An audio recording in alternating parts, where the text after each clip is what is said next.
जय हिंद दोस्तों।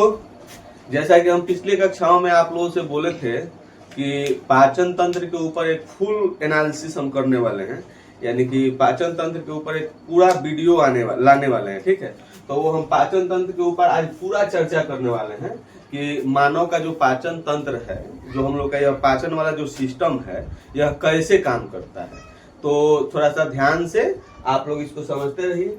लगभग हिंदुस्तान के सभी एग्जामों में यह हमारे लिए कारगर साबित होगा। खास करके बीएसएससी का जो एग्जाम है बिहार वाला, उसके एग्जाम में उसी के एग्जाम को फोकस करते हुए हमें पाचन से रिलेटेड जो भी कॉन्सेप्ट है उस पर चर्चा करने वाले हैं। ठीक है, तो चलिए अब हम शुरू करते हैं बिना अपना समय गंवाए हुए। चलिए, पाचन तंत्र में हम लोग ये देख रहे हैं कि जो हमारा पाचन की शुरुआत होती है ना, तो मानव के मुख से पाचन की शुरुआत होती है। ठीक है, तो मानव के सबसे पहले भोजन मुख में जाता है, मुख के बाद ग्रसनी के माध्यम से अमाशय में जाता है, अमाशय के बाद भोजन छोटी आंत में जाता है, छोटी आंत के बाद बड़ी आंत में जाता है, उसके बाद एनस या गुदा द्वार के माध्यम से भोजन बाहर हो जाता है। तो ये तो सिंपल प्रोसेस है पाचन की। लेकिन भोजन के मुख गुहा से लेते हुए, मुख गुहा के प्रवेश से लेते हुए और एनस या गुदा द्वार के माध्यम से बाहर निकलने के बीच में भोजन के साथ कौन कौन कांड होता है, उसी को समझना मानव का पाचन तंत्र कहलाता है। ठीक है, तो हम लोग इसको धीरे धीरे आराम आराम से समझने की क्या करेंगे, कोशिश करेंगे और यह प्रयास करेंगे कि एक ही वीडियो में हम आपको पूरा पाचन तंत्र की जो प्रक्रिया है उसको समझा दें। ठीक है, जो भी इसमें महत्वपूर्ण फैक्ट से संबंधित बातें हैं। ठीक है, अब बाकी स्टैटिक्स तो खैर उहले है, लेकिन फैक्ट जो है पाचन तंत्र का ये हम समझा देंगे। ठीक है, तो चलिए आते हैं, अब शुरू करते हैं पाचन तंत्र को। सबसे पहले जब हम मुंह देखेंगे, यानी कि पाचन की शुरुआत तो हमारे मुख से ही होती है, तो जब हम मुख पर चर्चा करेंगे तो मुख में हमें तीन चीज दिखाई देगी। सबसे पहले तो हमें दांत दिखाई देगी, दांत के बाद देखेंगे तो हमें लार ग्रंथियां दिखाई देगी, इसके बाद अगर देखेंगे तो हमें जीभ दिखाई देगी। तो जब हम पाचन के बारे में पढ़ रहे हैं और मुख गुहा के बारे में पढ़ रहे हैं, तो देखिए मुख गुहा में रियल में पाचन में सहायक जो है हमारी लार ग्रंथियों का कुछ भाग होता है, और इसके अलावा हमारा दांत जो होता है ये भी यांत्रिक रूप से भोजन का पाचन करता है। जीभ पाचन नहीं करता है, लेकिन जीभ हमारे मुंह में है तो उसको भी देख लिया जाएगा। जैसे मान लीजिए कि मुंह के बारे में जब हम पढ़ रहे हैं तो मुंह में जीभ है, रियलिटी में जीभ पाचन तंत्र का भाग नहीं है, लेकिन स्वाद तो देता है ना। अब मान लीजिए कि स्वाद मिलल छूट जाएगा तो आदमी पाचन का दूर के बात है, प्रोग्राम बंद हो जाएगा, मेन दिक्कत है। तो चलिए हम सबके ऊपर क्या करेंगे, चर्चा करेंगे। और आज हमारे क्लास में कुछ बच्चे भी शामिल हैं, लगभग 100-150 के करीब में बच्चे शामिल हैं। क्या इसमें बच्चियों की संख्या ज्यादा है और बच्चे कम है, उधर हमारे बच्चे पीछे बैठे हुए हैं।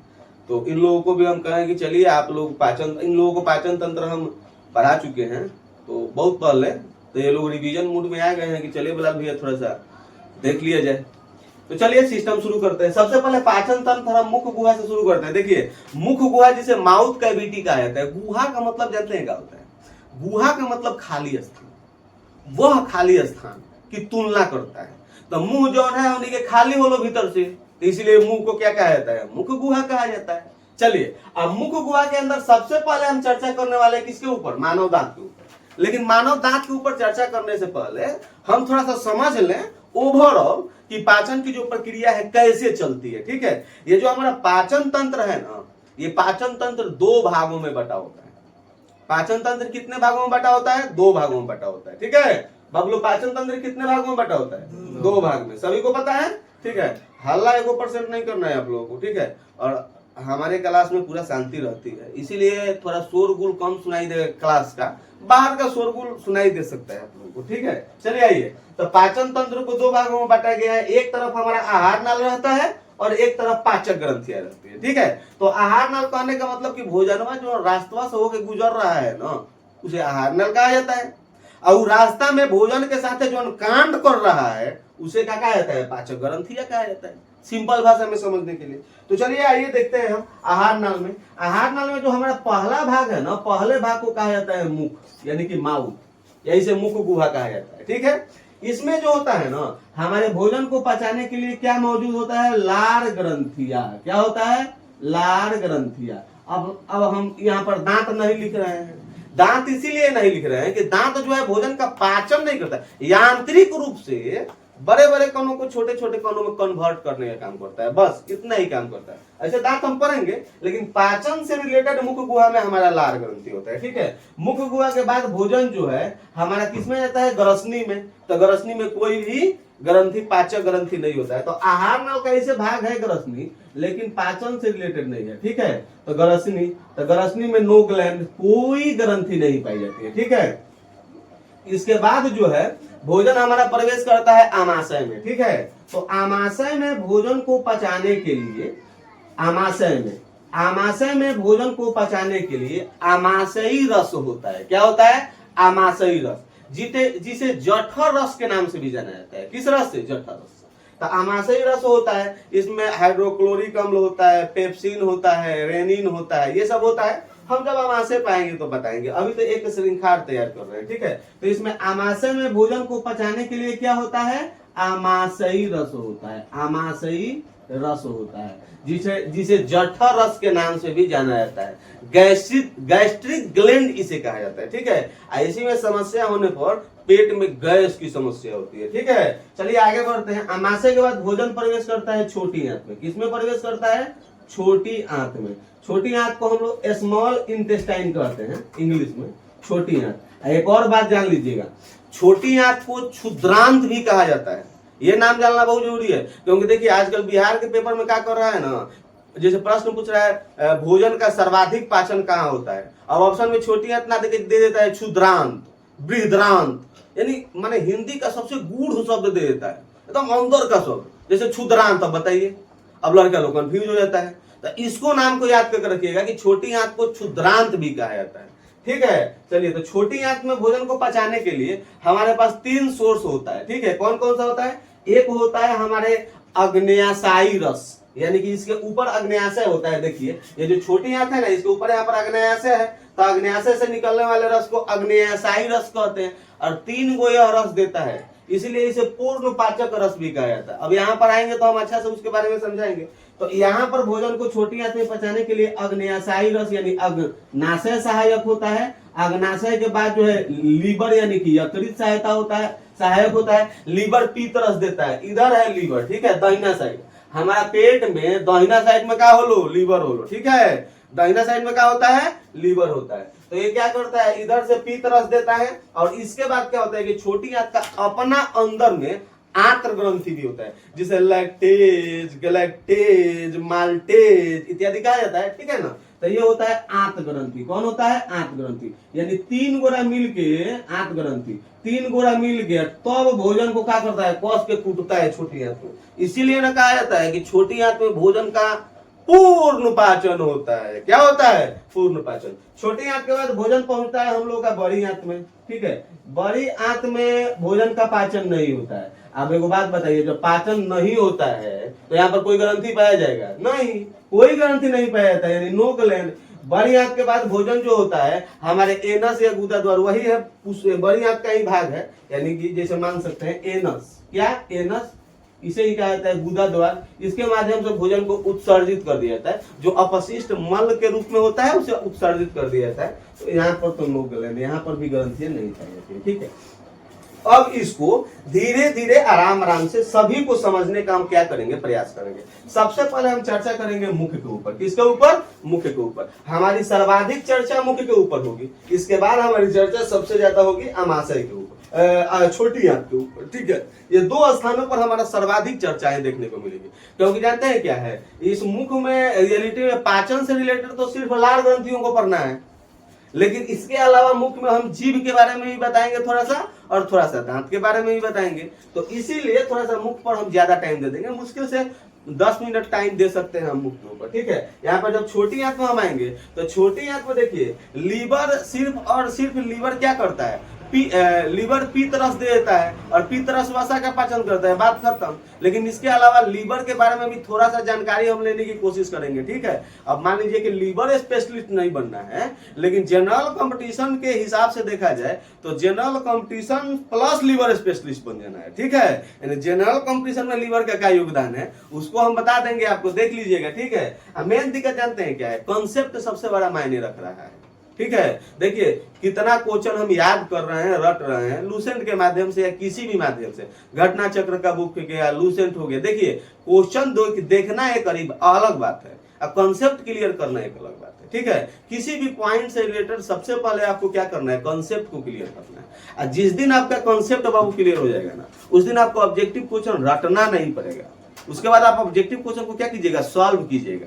जिस तरह हम लोग मैथ और रीजनिंग का सवाल को सॉल्व करते हैं ना, उसी प्रकार हम लोग जीके और जीएस का भी सवाल को क्या करेंगे, सॉल्व करने लगेंगे। तो सबसे मेन फोकस हम लोगों को कॉन्सेप्ट समझने के ऊपर करना है, ठीक है। और हमारे इस संस्थान में जो हमारा जो यहाँ पर चैनल है ऊपर शो ऑफ कर रहा है विपाट सिलेक्शन सेंटर, इसके ऊपर सिर्फ और सिर्फ कॉन्सेप्ट समझाया जाता है, ठीक है। चलिए आइए, तो सबसे पहले मुंह से हम अपना प्रोग्राम शुरू करते हैं। तो मुंह में सबसे पहले हम देखेंगे, मुंह या मुख गुहा में, जिसे माउथ कैविटी कहा जाता है, ठीक है। मुंह गुहा में सबसे पहले हम दांत के ऊपर चर्चा करेंगे। किसके ऊपर चर्चा करेंगे, दांत के ऊपर चर्चा करेंगे, और दांत के बाद हम आगे बढ़ेंगे, ठीक है। तो चलिए दांत के ऊपर चर्चा करें। तो दांत देखिए क्या करता है, दांत मुख्य रूप से यदि दांत के बारे में बताया जाए तो दांत भोजन का यांत्रिक रूप से पाचन करता है, और भोजन का जो बड़ा रूप है ना उसे छोटा रूप देने का काम करता है। दांत का मेन काम यही है, बस पाचन से रिलेटेड दांत का प्रमुख कार्य यही है कि भोजन को यांत्रिक रूप से यह पचाता है, यानी कि आकार जो है उसका ना, बड़े बड़े आकार वाले भोजन के जो टुकड़े हैं उसे छोटा कन्वर्ट करता है। जैसे रोटी तूड़ के एक कवर खैलो कस के चबा के गोल गोल करता है, तूड़ देता है, वही काम करता है दांत। बस पाचन से रिलेटेड इतना ही काम करता है। अब हम स्पेशली तौर पर फोकस करते हैं दांत के ऊपर, दांत से संबंधित कुछ जानकारी ले लेते हैं पाचन से थोड़ा हटकर, उसके बाद हम प्रवेश करेंगे आगे के प्रोग्राम में, ठीक है। तो चलिए दांत के ऊपर जब हम फोकस करते हैं तो देखते हैं दांत हमारा मनुष्य जो होता है ना, मनुष्य के पूरे जीवन काल में दांत 2 बार जमता है, ठीक है। मनुष्य के पूरे जीवन काल में दांत 2 बार जमता है, इसीलिए मनुष्य जो होता है ना उसे डाइफियोडोंट के नाम से जाना जाता है। हिंदी में इसे द्विबार दंती प्राणी कहा जाता है, ठीक है, द्विबार दंती प्राणी, क्योंकि हमारे पूरे जीवन काल में 2 बार दांत जमता है। अब कुछ ऐसे भी जीव जंतु है, जैसे प्राणी है, जानवर है, जैसे शार्क हो गया, शार्क में तो सप्ताह में दांत टूटता है या जमता है। हाथी हो गया, हाथी के तो एक जीवन काल में न जाने कितनी बार जो है दांतें जमती है, ठीक है। तो उन लोगों को क्या कहा जाता है, बहुबार दंती। उन लोगों को कैसा जीव कहा जाता है, बहुबार दंती। अच्छा, बहुबार दंती को इंग्लिश में क्या कहा जाता है मेरे बच्चों, आप लोगों को पता है? बहुबार दंती को इंग्लिश में क्या कहा जाता है, नहीं है पता आप लोग? शायद बताए नहीं होंगे, है ना।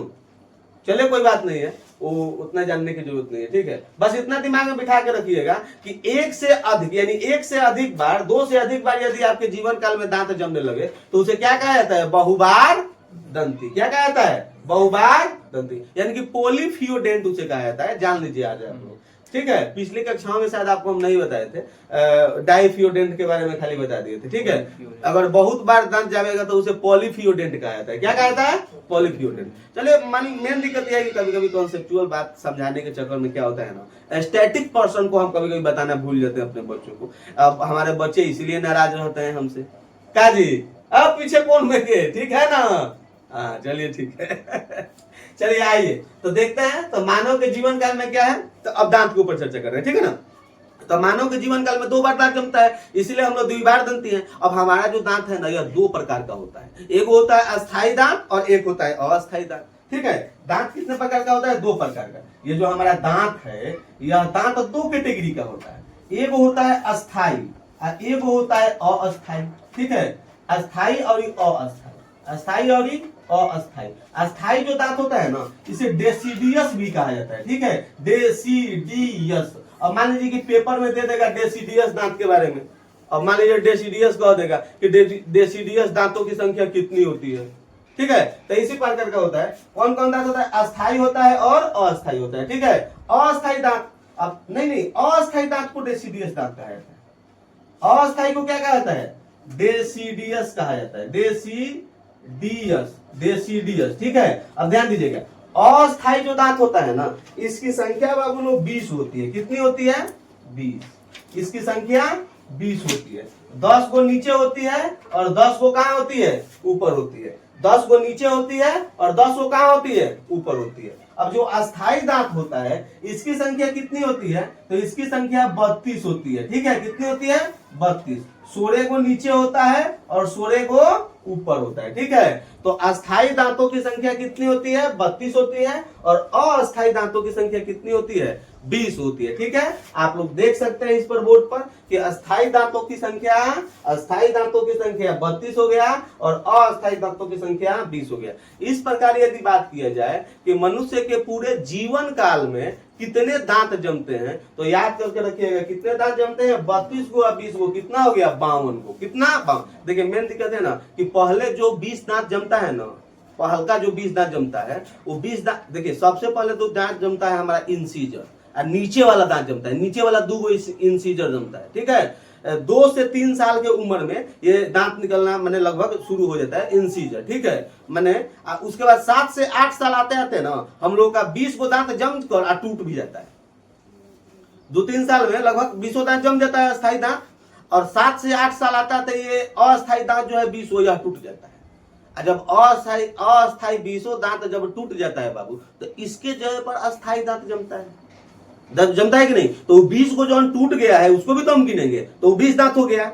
इसके जगह पर 20 को जमा है वो, 12 को एक्स्ट्रा जो जमा है वो, तो जब तीनों को हम आपस में जोड़ देंगे तो कितने दांत हो जाएंगे? 52 दांत हो जाएंगे। तो मनुष्य के पूरे जीवन काल में अगर पूछे कि कितने दांत मिलते हैं, तो 52 दांत मिलते हैं। ईश्वर हम लोगों को 52 का दांत देते हैं। ठीक है, बात समझ में आया? 2 बार में करके। ठीक है, डाइफियोडेंट।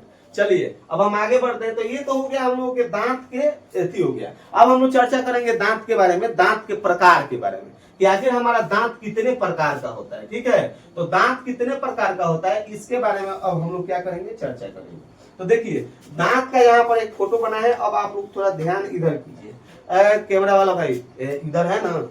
चलिए ठीक है, अब हम लोग यहाँ पर देख रहे हैं कि दांत कितने प्रकार का होता है। तो सबसे पहले हम यहाँ पर लिख देना चाहते हैं दांतों के प्रकार। तो दांतों के यदि प्रकार पर चर्चा करेंगे, दांतों के प्रकार, तो दांतों के प्रकार पर चर्चा करेंगे तो दांत 4 प्रकार के होते हैं। कितने प्रकार के होते हैं? 4 प्रकार के। ठीक है, एक होता है आई से होता है इंसीजर, उसके बाद होता है केनाइन, केनाइन सी से क्या होता है? केनाइन। उसके बाद प्रीमोलर होता है, पीएम क्या होता है? प्रीमोलर। इसके बाद होता है मोलर, क्या होता है? मोलर। ठीक है, तो दांत कितने प्रकार के होते हैं? 4 प्रकार के। इंसीजर होते हैं, केनाइन होते हैं, प्रीमोलर होते हैं, मोलर होते हैं। Incisor, canine, premolar, molar. इसको कहा जाता है रदनक, इसको कहा जाता है कृंतक। यानी इंसीजर को कहा जाता है रदनक, केनाइन को कहा जाता है क्या? कृंतक। केनाइन को कहा जाता है कृंतक। प्रीमोलर को कहा जाता है अग्रच्वर्णक। क्या कहा जाता है? अग्रच्वर्णक। अब मोलर को क्या कहा जाता है? च्वर्णक। मोलर को क्या कहा जाता है? च्वर्णक। अब देखिए इन दांतों के संख्या के ऊपर हम चर्चा करेंगे। तो देखिए ये जो इंसीजर दांत है ना, हमारा नीचे जो है, नीचे हमारे पास दांत था बाबू, लेकिन हम दिखा नहीं पाएंगे कैमरा में। ठीक है, तो इसके लिए हम आप लोगों से माफी चाहते हैं। ठीक है, चलिए कोई बात नहीं, देख लीजिए, खाली समझ लीजिए, सुन के कोशिश कीजिए। जो हमारा नीचे है ना, इंसीजर दांत नीचे होता है 4 को, एक साइड 2 गो, एक साइड 2 गो, और ऊपर भी एक साइड 2 गो, एक साइड 2 गो। तो 4 को नीचे हो गया, 4 को ऊपर हो गया, कितना हो गया? 8। टोटल इंसीजर दांतों की संख्या कितनी होती है? 8 होती है। इंसीजर दांतों की संख्या कितनी होती है? 8। एक साइड 2 गो होता है। डेंटिस्ट जो दांत के जो डॉक्टर होते हैं ना, वो लोग क्या करते हैं, हमारा बीच में से मुंहवा, जैसे मुंहवा 2 भाग में हैंगा, पहले फाड़ देते हैं, और ऊपर वाला हटाइए चाहे नीचे वाला एगो हटा देते हैं, एगो ले लेते हैं, एगो में भी फिर 2 भाग में बांट देते हैं, और उसके बाद एक साइड के दांतवा को गिन लेते हैं और उसी को कोडिंग कर देते हैं कि 1 नंबर दांत, 2 नंबर दांत, 3 नंबर दांत, 4 नंबर दांत, 5 नंबर दांत, 6 नंबर दांत, 7 नंबर दांत, 8 नंबर दांत। तो 8 नंबर तक दांत होता है। ठीक है ना? अब देखिए 1 नंबर या 2 नंबर इंसीजर होता है। 1 नंबर या 2 नंबर क्या होता है? इंसीजर होता है। हम ऐसे समझिएगा, 2 गो हेने होता है, 2 गो हेने होता है, 4 गो हो गया, और ऊपर भी 2 गो हेने, 2 गो हेने, 4 गो हो गया, 4 4 कितना हो गया? 8 गो। तो इंसीजर दांतों की संख्या कितनी हो गई? 8 हो गई। तो ये हो गया 8। इसका कोडिंग क्या होता है इंसीजर दांतों का? 1 और 2, 1 2, इधर भी 1 2, इधर भी 1 2, ऊपर भी 1 2, इधर भी 1 2। ठीक है। अगर डॉक्टर साहब कहते हैं कि 2 नंबर दांत में खराबी है तो समझ लीजिए इंसीजर नंबर 2 में खराबी हो गई। ठीक है, चलिए आगे बढ़ते हैं। इंसीजर के बाद दूसरा जो दांत है हम लोग का उसे केनाइन कहा जाता है। देखिए ये हरा वाला जो भाग दिखाई दे रहा है हमको, हरा वाला दांत तो स्पष्ट रूप से आप लोगों को दिखाई दे रहा होगा, तो ये हरा वाला जो दांत है इसे ही कहा जाता है केनाइन दांत। केनाइन दांत तो थोड़ा सा क्या होता है, नुकीला होता है और थोड़ा अन्य दांतों की तुलना में लंबा होता है, अन्य दांतों की तुलना में लंबा होता है। और ध्यान में रखिएगा कि इधर भी एक होता है, इधर भी एक होता है, ऊपर वाला इस पार्ट में भी एक होता है, इस पार्ट में भी होता है। यानी कि टोटल अगर केनाइन दांत की बात करें हम तो केनाइन दांत टोटल 4 होते हैं। कितने होते हैं? 4। तो केनाइन दांत कितने होते हैं? 4 होते हैं। ठीक है, और केनाइन दांत जो होता है, दांत का जो डॉक्टर होता है ना, केनाइन दांत का कोडिंग 3 किया होता है। कितना किया होता है? 3। क्या कि 1 2 इंसीजर हो गया, 3 नंबर पर केनाइन। ठीक है, चले वो कोडिंग अलग बात है, वो हम लोग के जनरल कंपटीशन का भाग नहीं है। ठीक है ना, लेकिन हम बता देते हैं थोड़ा सा दांत का ये है। तो चलिए अब इसके बाद इंसीजर हो गया, किनाइन हो गया, इसके बाद है प्री मोलर। देखिए मोलर के पहले प्री मोलर होता है। ठीक है, अब प्री मोलर दांतों की संख्या सेम टू सेम इंसीजर की तरह होता है। जिस तरह इंसीजर एक साइड 2 होता है ना, वैसे ही प्री मोलर भी एक साइड 2 होता है। इसका मतलब यह हुआ कि इंसीजर 8 है तो प्री मोलर भी 8 होगा। एकदम ठीक सुनो, प्री मोलर भी कितने होते हैं? 8 होते हैं। ठीक है, यानी इधर 2 होते हैं, इधर 2 होते हैं, ऊपर साइड में इधर 2 होते हैं और इधर भी 2 होते हैं। इस प्रकार प्री मोलर दांतों की संख्या कितनी होती है? 8 होती है। तो प्री मोलर भी कितना हो गए? 8। और इसके बाद हम चर्चा करने वाले हैं मोलर के ऊपर। तो मोलर दांतों की संख्या एक साइड नीचे 3 होती है और ऊपर 3 होगा, इधर भी नीचे 3 होगा और ऊपर 3 होगा। इस प्रकार अगर हम जोड़ें तो 3 3 6 और 6 6 12, यानी कि प्री मोलर दांतों की संख्या कितनी हो जाती है? 12। अब इस सब को अगर आपस में हम जोड़ देंगे तो देखिए 32 को आ जाएगा। 12 8 20 और 20 4 24 और 24 8 32 हो गलो कितना दांत? 32 दांत। तो दांत की जो संख्या है इसका हम लोग क्या कर दिए? काम खत्म कर दिए। अब देखिए हम बार बार आपको कह रहे थे ना, दंत सूत्र दंत सूत्र। 1 नंबर में इंसीजर आता है, 2 नंबर में आता है भी इंसीजर ही आता है, 3 नंबर में केनाइन है। अब 4 नंबर और 5 नंबर प्री मोलर हो गया, ताकि एक साइड 2 4 नंबर और 5 नंबर दांत प्री मोलर हो गया और 6 7 8 मोलर हो गया, 6 7 8 मोलर हो गया। अब देखिए जो बच्चा होता है ना, बच्चा, तो बच्चा में इंसीजर दोनों दांत होते हैं, 1 नंबर 2 नंबर दोनों होते हैं बच्चा के अंदर। ठीक है, और केनाइन जो एगो होता है ना वो होता है, बच्चा में केनाइन भी होता है। लेकिन बच्चा के वो खासियत है ना बाबू लोग कि बच्चा में प्री मोलर जो 2 दांतवा है ना, एको ना हो, इधर खाली रहता है। तो बच्चा के अंदर प्री मोलर दांत नहीं होता है। इसके बाद यदि हम मोलर के बारे में चर्चा करें तो एक साइड मोलर दांतों की संख्या कितनी है? 3 है। तो इसमें लास्ट वाला जो 8 नंबर का मोलर है ना, ये बच्चा में नहीं होता है। यानी मोलर दांत का होला एगो। तो यदि देखिए यहाँ पर अगर हम बात करें बच्चा का, किसका चर्चा करें? बच्चा का। तो बच्चा का इंसीजर दोनों होता है, इंसीजर दोनों होता है। इसके बाद केनाइन एगो होता है तो वो होता है एक साइड। इसके बाद यदि देखा जाए तो प्री मोलर एको को नहीं होता है, दोनों में दोनों गायब, एक साइड के, एक साइड का गिनती हो रहा है। और जो मोलर होता है ना, मोलर का होता है 2 होता है। तो नीचे के एक साइड बच्चा के दांतों की संख्या क्या होती है? 2 1 0 2। देखिए यहाँ पर 2 1 0 2, बच्चा के अंदर कितना हो गया? 2 1 0 2। तो नीचे भी 2 1 0 2, ऊपर भी 2 1 0 2। तो 21 0 2 बट्टा 21 0 2, ये क्या है? ये बच्चों में दंत सूत्र है।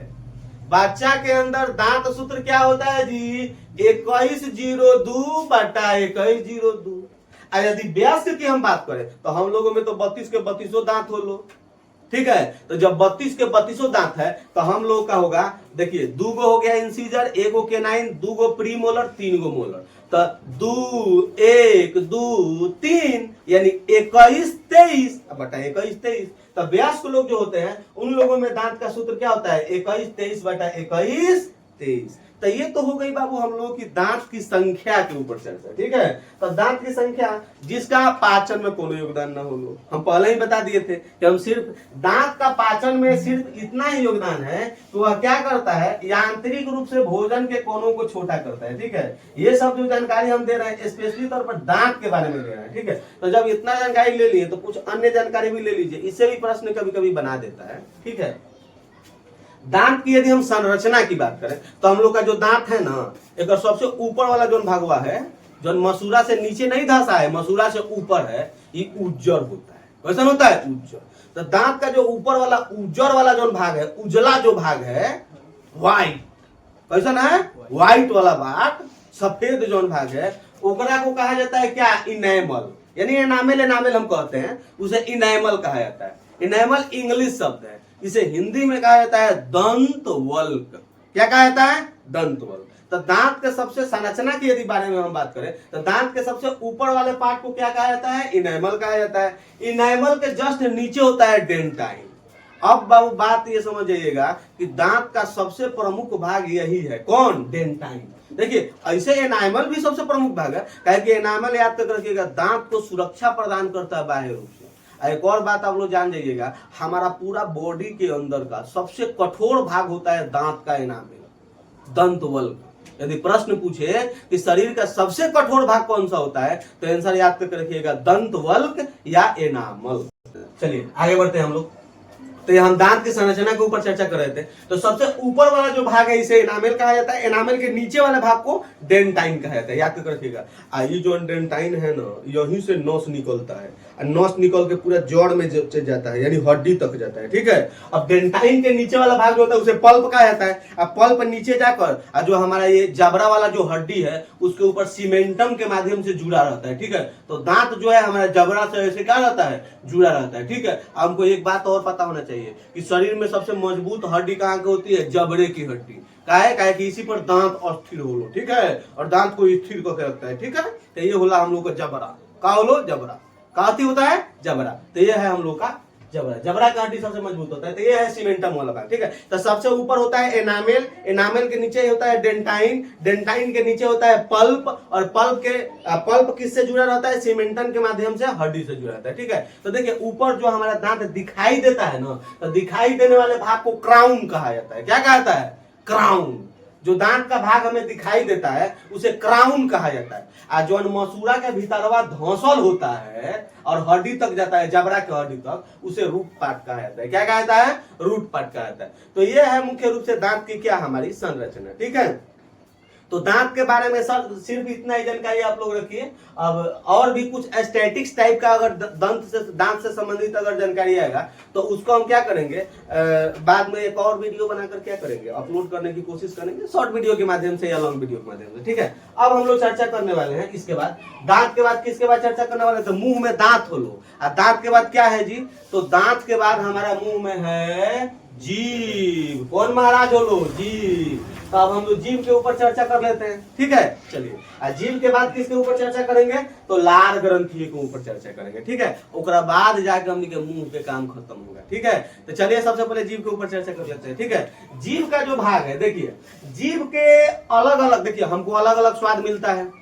हमनी के मीठा के भी स्वाद मिलता है, तीखा का भी स्वाद मिलता है, यानी तीत भी लगतो, एक बाद करवा भी मिलता है स्वाद, ठीक है। अलग अलग प्रकार के स्वाद मिलता है। एक बात ध्यान में रखिएगा, जब हमको अलग अलग प्रकार का स्वाद हमारा मुंह दे रहा है, इसका मतलब हमारे मुंह के अंदर अलग अलग स्वाद देने वाली अलग अलग स्वाद ग्रंथियां होंगी। ये तो फिक्स हो गया, ठीक है।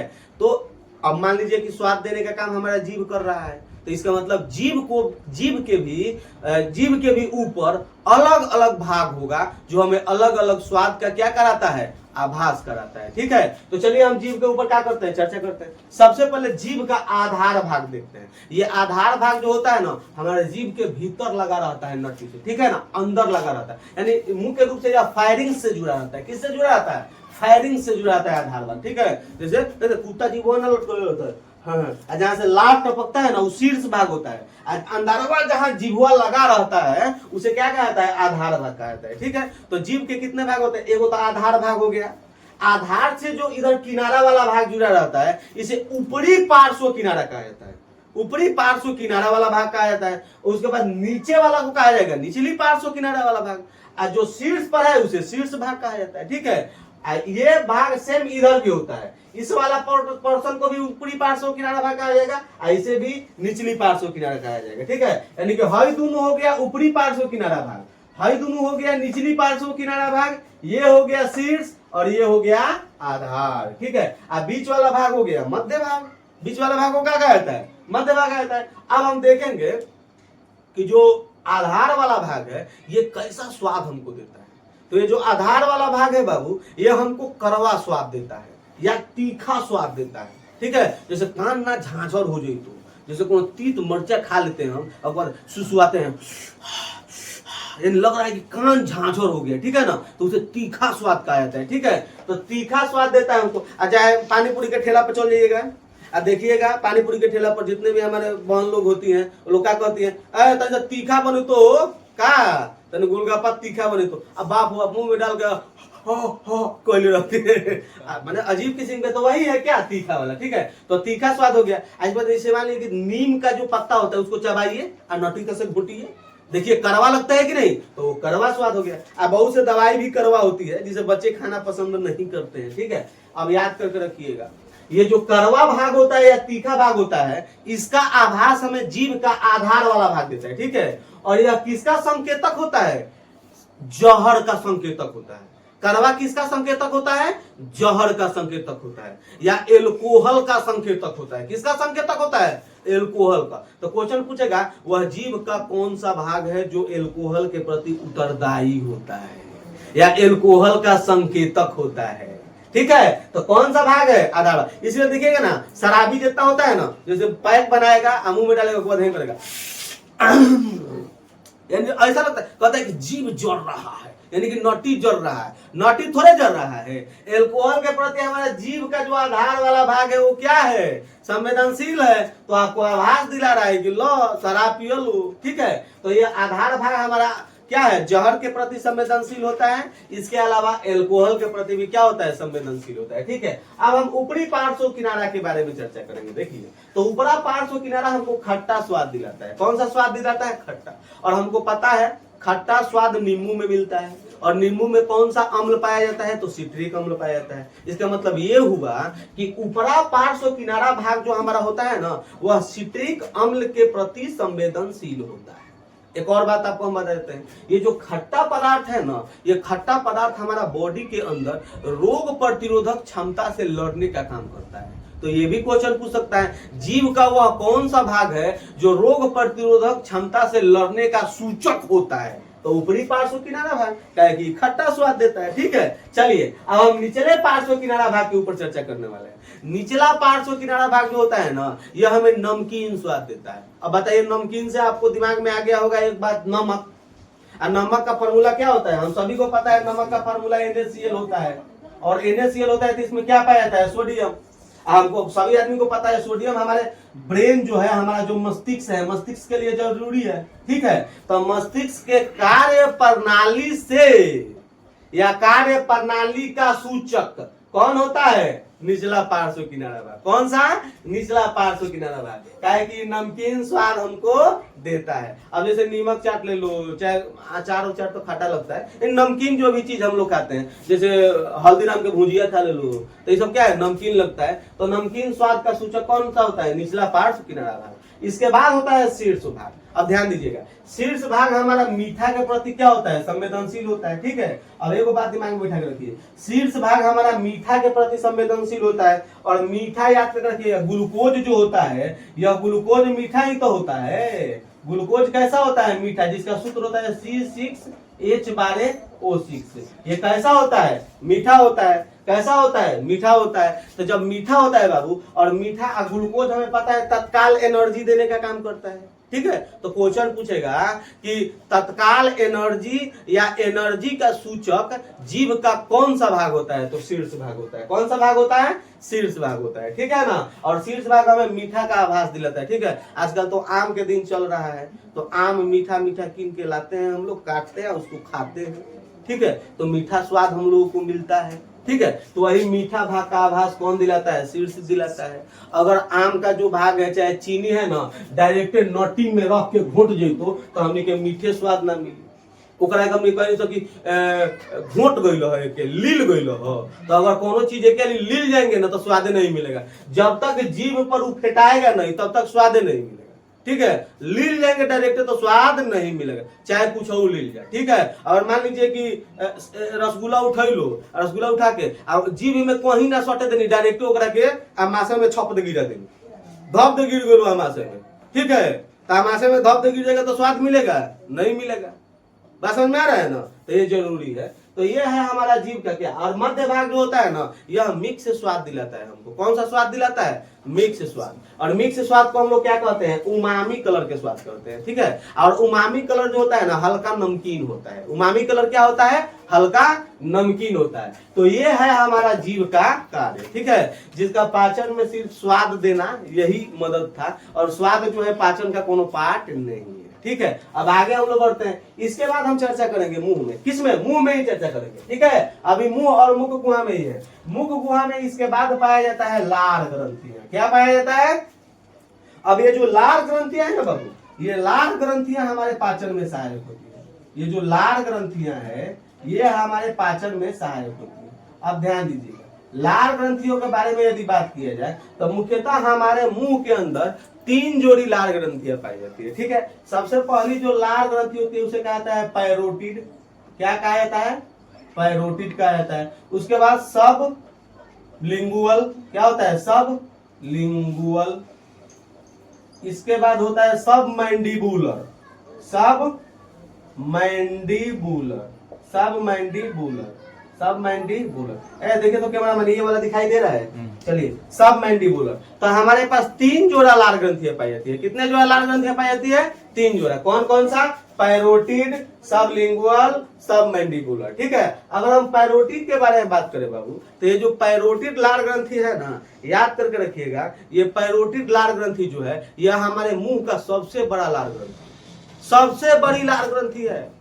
एक चीज इसके बारे में जानकारी रखना है कि ये पैरोटिड लार ग्रंथि, देखिए मेन दिक्कत है जो लार ग्रंथि है ना, इसका मेन काम है ना भोजन को लसलसा या चिपचिपा। मेन काम इसका यही है कि भोजन को लसलसा बना देना है और चिपचिपा बना देना है, और भोजन में मौजूद स्टार्च नामक जो कार्बोहाइड्रेट है उसका पाचन भी करता है। ठीक है, और कुछ लार में ऐसे भी चीज होते हैं जो हानिकारक बैक्टीरिया को मारने का भी काम करते हैं। ठीक है, तो सब उसके रासायनिक संरचना में हम आपको बताएंगे। लार का एक रासायनिक संरचना निकालेंगे, यानी लार में कौन कौन चीज पाया जाता है तब समझा देंगे। ठीक है, अभी हम लोग लार के प्रकार समझ रहे हैं। ठीक है, लार मुख्यतः 3 प्रकार का होता है। कौन कौन? पैरोटिड होता है, सब लिंगुअल होता है, सब मैंडिबुलर होता है। ठीक है, तो पैरोटिड के बारे में आप लोग जान लीजिए। ये जो पैरोटिड लार ग्रंथि है ना, यह हमारे मुंह का सबसे बड़ा लार ग्रंथि है। कभी कभी क्या होता है कि बैक्टीरिया या वायरस से संक्रमित हो जाता है, और संक्रमित होने के कारण क्या होता है, इसमें सूजन हो जाता है। क्या हो जाता है? सूजन हो जाता है, और ये जबड़ों के पास पाया जाता है। कहाँ पाया जाता है? जबड़ों के पास। ठीक है, तो जबड़ा हमनी के फूल जाला, ओकरा कहीं समझिए गलसूगा हो गलो। का हो गलो? गलसूगा। तो गलसूआ रोग कौन है कारण होता है जी? तो सब पैरोटिड जो ग्रंथि है उसमें वायरस के संक्रमण के कारण हम लोगों को गलसूगा होता है। अच्छा बताइए, गलसूगा को अन्य किसी नाम से जाना जाता है? आप लोगों को पता है उसे क्या कहा जाता है? हाँ, मम्स कहा जाता है। उसे क्या कहता है? मम्स। और अन्य में कोई नाम पता है? नहीं है? तो चलिए इसे मम्स या गलसूआ कहा जाता है। कहना के पैरोटिड ग्रंथि में जब सूजन हो लो, अच्छा बैक्टीरिया से जब संक्रमित होता है। ठीक है, आगे बढ़े हम लोग। पैरोटिड ग्रंथि के बाद है सबलिंगुअल। ठीक है, अब ये सबलिंगुअल जो ग्रंथि है यह हमारे जीभ के नीचे पाया जाता है। कहाँ पाया जाता है? जीभ के नीचे, और 2 जोड़ी पाया जाता है सबलिंगुअल ग्रंथि। ठीक है, इसके बाद जो है सब मैंडिबुलर, ये हमारे जबड़ों के पास जा पाया जाता है, और ये भी 2 जोड़ी में पाया जाता है। ठीक है, तो ये है हमारे मुंह के अंदर लार ग्रंथियां। तो मुंह के अंदर कितनी जोड़ी लार ग्रंथियां पाई जाती है? 3 जोड़ी। कौन कौन? पैरोटिड, सबलिंगुअल, सब मैंडिबुलर। सबसे बड़ा लार ग्रंथि कौन सी होती है? पैरोटिड। ठीक है, सबसे बड़ी लार ग्रंथि कौन सी होती है? पैरोटिड लार ग्रंथि होती है। अब ध्यान दीजिएगा, अब ये जो लार ग्रंथियां हैं, चाहे ये जो लार है स्पेशली तौर पर, इस लार का रासायनिक संरचना हम देखेंगे कि इस लार में क्या क्या पाया जाता है। ठीक है, तो लार में सबसे पहले आप लोग याद करके रखिएगा, लार में पाया जाता है टाइलिन। क्या पाया जाता है? टाइलिन। सबसे पहले याद करके रखना है, लार में पाया जाता है कौन सा चीज पाया जाता है? टाइलिन। अब ध्यान दीजिएगा, लार में पाया जाने वाला जो ये टाइलिन है ना, यही क्या करता है? स्टार्च का क्या करता है? पाचन करता है। क्या करता है? स्टार्च का पाचन करता है। क्या करता है? स्टार्च का क्या करता है जी? पाचन करता है। क्या करता है? स्टार्च का पाचन करता है। लार में कौन सा पाया जाता है? टाइलिन पाया जाता है। ये क्या करता है? लार का क्या करता है? पाचन करता है। और इस टाइलिन का हेल्प करता है एमाइलोज। कौन? एमाइलोज, या लेज भी कहा जाता है, एमाइलोज। ठीक है, कौन सा पाचन करता है? एमाइलोज। ठीक है, तो टाइलिन जो है क्या करता है? स्टार्च का क्या करता है? पाचन करता है। स्टार्च का पाचन करता है। टाइलिन के बाद अगर हम देखेंगे तो टाइलिन के बाद इसमें पाया जाता है कौन सा? लाइसोजाइम। क्या पाया जाता है? लाइसोजाइम। क्या पाया जाता है? लाइसोजाइम। लाइसोजाइम। अब यह जो लाइसोजाइम है ना, इसका मेन काम है कि जो हमारे मुंह में हानिकारक बैक्टीरिया प्रवेश कर रहे हैं ना, उसको मार देना। तो हानिकारक बैक्टीरिया को क्या करता है? मारने का काम कौन करता है? लाइसोजाइम करता है। कौन करता है? लाइसोजाइम। इसके बाद होता है बाइकार्बोनेट। क्या होता है हमारे लार के अंदर? बाइकार्बोनेट होता है। बाइकार्बोनेट। अब बाइकार्बोनेट जो होता है ना, इसका मेन काम है हमारा मुंह जो है ना, मुंह के पीएच मान को बना के रखना। मुंह के पीएच मान को बना के रखना। मुंह के पीएच मान को बना के रखना। और मुंह के पीएच मान कितना बना के रखता है? 6.8 से लेकर 7.2 के बीच में। कितना? 6.8 से लेकर 7.2 के बीच में हमारा मुंह के पीएच मान को बना के रखता है कौन? बाइकार्बोनेट। तो ये थी हमारी लार की क्या? रासायनिक संरचना। इसके अलावा यदि देखा जाए तो लार में चिकनाई पाया जाता है। चिकनाई उकनाई उसका मेन काम क्या है? भोजन को क्या करना? भोजन को चिपचिपा या लसलसा बनाना, ताकि उसे निगलने में क्या हो? आसानी हो। ठीक है, तो ये थी हमारी लार की क्या विशेषता, और लार का पाचन में क्या योगदान। मुख्य रूप से यदि देखा जाए तो पाचन की जो शुरुआत होती है हमारे मुख गुहा से होती है, और किसके पाचन से होती है? स्टार्च के पाचन से शुरुआत होती है। यानी सबसे पहले कार्बोहाइड्रेट स्टार्च का पाचन होता है, क्योंकि स्टार्च एक प्रकार का कार्बोहाइड्रेट है, पॉलीसेकेराइड होता है। ठीक है, स्टार्च एक प्रकार का पॉलीसेकेराइड कार्बोहाइड्रेट है, सेलुलोज भी है, ये सब होलो। ठीक है ना, तो स्टार्च जो है एक प्रकार का कार्बोहाइड्रेट है, जिसकी पाचन की शुरुआत हमारे मुंह से शुरू होती है, और मुंह में हमारा टाइलिन नामक एंजाइम पाया जाता है, जो कि स्टार्च का क्या करता है? पाचन करता है। तो इस प्रकार बाबू हमारा लार का भी काम क्या हो गया? खत्म हो गया। तो हमारे मुख गुहा में भोजन के साथ क्या हो रहा था? ये प्रक्रिया क्या हुई? समाप्त हुई। अब मुख गुहा के बाद भोजन कहाँ इंटर करता है? तो मुख गुहा के बाद भोजन फायरिंग्स में जाता है, जिसे क्या कहा जाता है? ग्रसनी कहा जाता है। ठीक है, अब देखिए ये जो ग्रसनी है ना, देखिए पाचन तंत्र का हमारा जो भाग है, आहार नाल में इसको स्थान मिला हुआ है, लेकिन यहाँ पर किसी भी प्रकार की ग्रंथियां नहीं पाई जाती है जो कि भोजन का क्या करे? पाचन करे। किसी भी प्रकार की ग्रंथि नहीं पाई जाती। रियल बात बताइए बाबू, नटी में कोनो ग्रंथि अगर दे देता तो भोजन रुकता वहां पर पचने के लिए। अब भोजन एक मिनट हो गल काम, भैया देखते हैं थोड़ा सा सौरभ जाता है तो क्या होता है? काम कर जाता है। अच्छा, थोड़ी देर धीरे धीरे तो लगा देता है जाने में, तो पानी पर पानी नू हम लोग पीते हैं, बाप रे बाप अटक गइलो रे। तो इसीलिए इसमें कोई गारंटी ना देकर ईश्वर सही किए हैं। ठीक है, तो ग्रसनी में किसी प्रकार की गारंटी नहीं पाया जाता है। ग्रसनी सिर्फ और सिर्फ माध्यम प्रदान करता है मुख गुहा और आमाशय के बीच। मुख गुहा और आमाशय के बीच भोजन को मुख गुहा से आमाशय में पहुंचाने का काम कौन करता है? ग्रसनी। और पहुंचाने के इस क्रम में डायरेक्टे में से घींच के में छप दे फेंक नहीं देता है, धीरे धीरे उतारता है। और इस धीरे धीरे उतारने की जो प्रक्रिया है, इसे क्रमानुकुंचन कहा जाता है। क्या कहा जाता है? क्रमानुकुंचन। तो क्वेश्चन ये प्रश्न बनाता है यहाँ पर कि क्रमानुकुंचन की प्रक्रिया कहाँ होती है? ग्रसनी में होती है। कहाँ होती है? ग्रसनी में होती है। यहाँ पर भोजन का पाचन नहीं होता है। अब हमारा भोजन कहाँ पहुंच चुका है?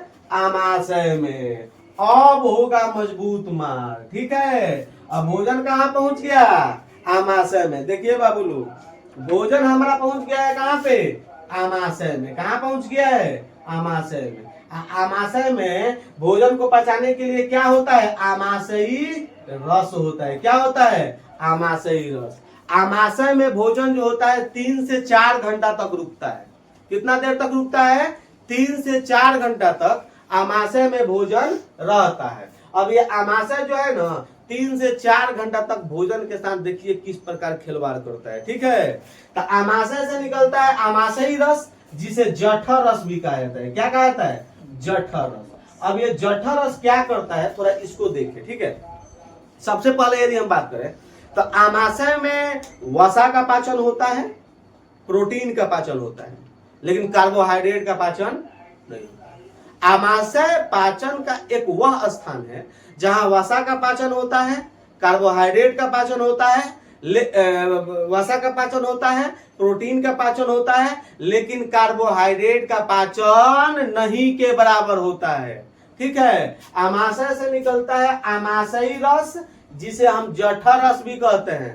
ठीक है, अब ये जठर रस जो होता है ना, इसमें पाया जाता है हाइड्रोक्लोरिक अम्ल। क्या पाया जाता है? हाइड्रोक्लोरिक अम्ल का मेन काम है कि सबसे पहले भोजन को अम्लीय बनाना, उसके बाद भोजन में मौजूद वसा का पाचन करना, इसके अलावा अगर कुछ हानिकारक कीटाणु प्रवेश कर गए हों तो उसको मार उड़ के सूज कर देना। ठीक है, कभी कभी हम लोग क्या करते हैं कि कौन कौन फल उल खाते हैं तो अगर बिया घोटा जाता है, तो अगर बिया कमजोर निकलेगा तो हाइड्रोक्लोरिक अम्ल उसको पेटे में सुहा कर देगा। यानी भोजन को इतना ना हाइड्रोक्लोरिक अम्ल परेशान करता है ना, मत पूछिए। अब बहुत पावरफुल होता है हाइड्रोक्लोरिक अम्ल पेट का। ठीक है, इतना पावरफुल होता है ना कि पेटवा के छेद के बाहर आ जाएगा। लेकिन देखिए जो आमाशय है ना, ईश्वर का देखिए लीला। आमाशय जो है ना, इसके आंतरिक जो दीवार है, उस दीवार को बहुत अच्छी तरीके से बनाए हैं, लगभग वसामयी बनाए हैं, जिसे क्या कहा जाता है? म्यूकोसा कहा जाता है। यही कारण है इसको उसको छेद नहीं पाता है। कौन? हाइड्रोक्लोरिक अम्ल। ठीक है, तो देखिए जठर रस में पहला निकलता है कौन? हाइड्रोक्लोरिक अम्ल, जो क्या करता है? वसा का क्या करता है? पाचन करता है। और वसा के पाचन के साथ साथ भोजन में मौजूद जो भी हानिकारक जीवाणु या बैक्टीरिया क्रिया है उसको क्या करता है? मारने का क्या करता है? या काम करता है। आगे बढ़े, इसके बाद देखा जाए तो आमाशयी रस में निकलता है क्या? पेप्सिन। क्या निकलता है? पेप्सिन। अब ये जो पेप्सिन है ना, यह प्रोटीन का पाचन करता है। किसका पाचन करता है? प्रोटीन का। देखिए प्रोटीन को पेप्टोन में बदल देता है, प्रोटीन को पेप्टोन में। तो प्रोटीन को पेप्टोन में कौन बदलता है? पेप्सिन। कहाँ? स्टमक में। स्टमक माने कि आमाशय में, यहाँ ये हमारा पेट होलो तो यही जा। ठीक है ना, आमाशय में क्या करता है? उसको पेप्सिन को, प्रोटीन को पेप्टोन में बदल देता है। कौन? पेप्सिन नामक एंजाइम। पेप्सिन नामक एंजाइम। इसके बाद 3 नंबर में होता है रेनिन। कौन होता है? रेनिन। ये जो रेनिन होता है ना बाबू, यह दूध का पाचन करता है। ठीक है, मुख्य रूप से दूध जो हम लोग पीते हैं उस दूध को दही में बदलने का काम करता है। कौन? रेनिन। और दही में बदल के आगे भेज देता है। ठीक है, तो दूध का पचा हुआ रूप ही दही कहलाता है। इसलिए देखते हैं बच्चा जो होता है ना, छोटा बच्चा, नवजात शिशु, तो नवजात शिशुओं के अंदर रेनिन नामक जो एंजाइम है ना, ज्यादा स्रावित होता है। ठीक है, काहे वो लोग तो दूध पर ही जिंदा रहते हैं। ऐसे देखिएगा वो पीते हैं दूध और उल्टी करते हैं दही। उल्टी क्या करते हैं? दही। अब मान लीजिए गांव समाज में हम लोग को जोड़न की जरूरी है तो ले जाइए, कोनो दिक्कत नहीं है भाई। ठीक है, चलिए तो उस बच्चा के अंदर क्या होता है बाबू लोग, आप लोगों को तो बताइए दिए हैं। रेनिन एंजाइम जो होता है ज्यादा एक्टिव होता है, और रेनिन क्या करता है? दूध का पाचन। खास करके जानते हैं दूध के अंदर एक प्रोटीन पाया जाता है जिस प्रोटीन का नाम है केसिन। तो दूध के अंदर मौजूद केसिन प्रोटीन का पाचन मेन रूप से क्या करता है? रेनिन। तो रेनिन भी एक प्रकार के प्रोटीन का ना पाचन कर रहा है बाबू। एक प्रकार से देखा जाए तो रेनिन भी प्रोटीन का पाचन कर रहा है, क्योंकि दूध में तो ज्यादातर पानी ही होता है, लगभग 90% से ऊपर पानी होता है, और उसमें प्रोटीन वाला पार्ट जो होता है दूध के अंदर, उसे क्या कहा जाता है? केसिन कहा जाता है। और उस केसिन का क्या करता है? पाचन करता है। तो ये भी तो प्रोटीन पचा रहा है, यानी पेप्सिन भी प्रोटीन पचा रहा है, रेनिन भी प्रोटीन पचा रहा है, हाइड्रोक्लोरिक अम्ल वसा पचा रहा है। कार्बोहाइड्रेट कहाँ कहीं पच रहा है? कार्बोहाइड्रेट का तो पाचन नहीं हो रहा है। बात क्लियर हुआ ना? तो देखिए इस आधार पर हम कह सकते हैं कि आमाशय में भोजन का जो है वसा का पाचन होता है, प्रोटीन का पाचन होता है, लेकिन कार्बोहाइड्रेट का पाचन नहीं होता है। और किस प्रकार आमाशय काम करता है इसके प्रक्रिया को हम आपको समझाते हैं। ठीक है, अब इसके बाद भोजन किसमें इंटर करता है? छोटी आंत। ठीक है, तो देखिए ऐसे जाने के लिए भोजन जा रहा है छोटी आंत में, लेकिन इस भोजन को छोटी आंत में, छोटी आंत तो कुटिए रहा है, यानी पचाइए रहा है। साथ में आपन दूगो हितो रख लो छोटी आंत। अगर दोनों हितवा के नाम है, एगो के नाम है लीवर, एगो के नाम है अग्न्याशय। अब हम छोटी आंत में जब इंटर्ट करेंगे, जब हम छोटी आंत में क्या करेंगे? इंटर्ट करेंगे, तो अग्न्याशय और किसको, लीवर को। इस दोनों को क्या करेंगे हम, अध्ययन करेंगे ठीक से, ठीक है। इस दोनों का क्या करेंगे हम, अध्ययन करेंगे। चलिए तो सबसे पहले हम क्या करते हैं, लीवर के बारे में क्या करते हैं, चर्चा करते हैं। यानी कि छोटी आंख में हम किसके बारे में चर्चा करते हैं, लीवर के बारे में चर्चा करते हैं, ठीक है।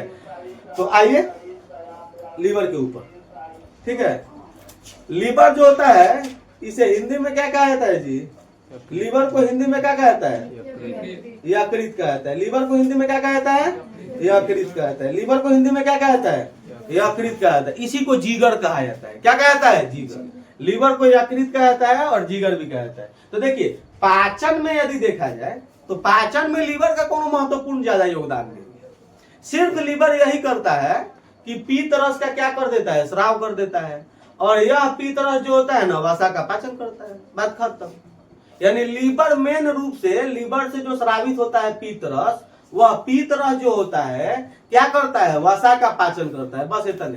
लेकिन याद कर रखिएगा, हमारा शरीर के अंदर लीवर अनेकों कार्य करते हैं, बहुत काम करते हैं। लीवर का बहुत काम है हमारे शरीर के अंदर, ठीक है। पाचन में तो सिर्फ और सिर्फ क्या करता है, वसा का पाचन करता है। लेकिन ऐसे अनेकों काम है लीवर का, ठीक है। उन अनेकों कामों को हम समझने का प्रयास करेंगे। शुरुआत करते हैं पीत्त रस से ही, ठीक है। लीवर क्या करता है ना कि पीत्त रस का स्राव करता है। और लीवर के द्वारा स्रावित जो पीत्त रस होता है ना, लीवर के नीचवा एक थैली ऐसा रचना पाई जाती है जिसे क्या कहा जाता है, पीताशय कहा जाता है। क्या कहा जाता है, पीताशय कहा जाता है, ठीक है। अभी पीताशय में आकर क्या हो जाता है, जमा हो जाता है। इस पीताशय में आकर क्या होता है, जमा हो जाता है। इसे गॉल ब्लैडर कहा जाता है। इस पीताशय में आकर क्या होता है, जमा हो जाता है। और जब जरूरी पड़ता है, भोजन इधर आता है छोटी आंत में, तो ये पीताशय से पीत इसमें चला आता है। लेकिन एक बात दिमाग में हमें ध्यान में रखना है कि ये जो पीत है ना, इसमें दो प्रकार के रंजक पाए जाते हैं, ठीक है। और उस दोनों प्रकार के रंजक का निर्माण पीत के साथ साथ ही लीवर करता है, ठीक है। तो देखिए ये जो दो रंजक होते हैं लीवर के अंदर जो दो रंजक होते हैं, उन दोनों रंजक में एक को कहा जाता है बेरुलुबिन और एक को कहा जाता है बिलीवर्डिन।